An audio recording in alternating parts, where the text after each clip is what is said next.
Ahead of the Patriots' first game of the 2020 season, they're giving the reigning Defensive Player of the Year a raise. I'm Sarah Goodwill here with Evan Lazar. Stephon Gilmore getting a nice little $5 million raise on Friday before Week 1. Well-deserved. Your initial reaction to Bill Belichick rewarding Gilmore?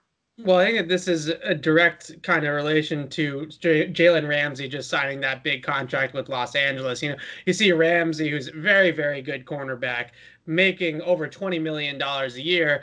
As the reigning defensive player of the year, you're going to start scratching your head and say, if he's making 22, how am I only making 10 and a half, right? And it's just sort of obvious. And I think what you're seeing here, and the Patriots, I don't think, and Bill Belichick doesn't get enough credit for treating these guys as human beings and realizing that, okay, everybody does deserve to be compensated fairly and everybody does deserve to be treated a certain way.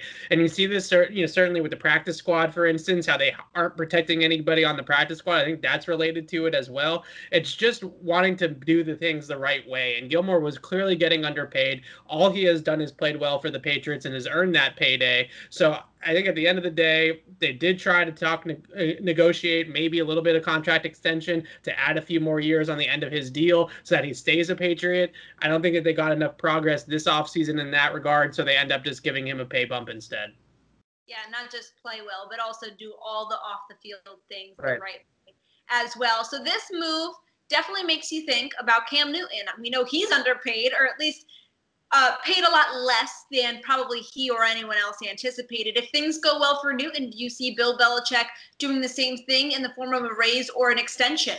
I think an extension is a really realistic possibility here. Now, everything that you've heard out of the locker room so far is only positive about Cam. So I think that we do need to see first what happens when they do hit some adversity. If they start the season 1-2, or if they go and get blown out by Kansas City or Seattle or something like that, what then happens to Cam Newton's attitude and his emotions and all that kind of stuff? Because we have seen him in the past in Carolina get a little bit down on himself. So I'm interested to see what happens then. If he continues to pass every test with flying colors, though, I do think an extension is coming down the line, not only in order to keep him here, but also, he is grossly underpaid. This isn't just a little bit underpay like Stephon Gilmore. This is a drastic underpay. Andy Dalton right now is making more money to back up Dak Prescott than Cam Newton is to be a team captain and a starter for the Patriots. So if you're going to hand Stephon Gilmore a raise because it's the right thing to do, then in the end of the day, it's probably the right thing to do to give Cam Newton a little bit more money as well. So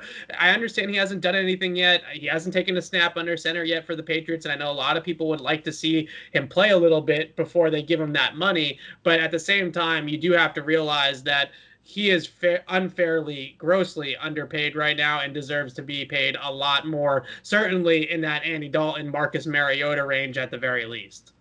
Absolutely. Well, for all the rest of our New England Patriots coverage leading up and beyond the Week 1 matchup between the Patriots and the Dolphins, you can find it on our website at clnsmedia.com. And as always, subscribe to our YouTube channel at Patriots Press Pass.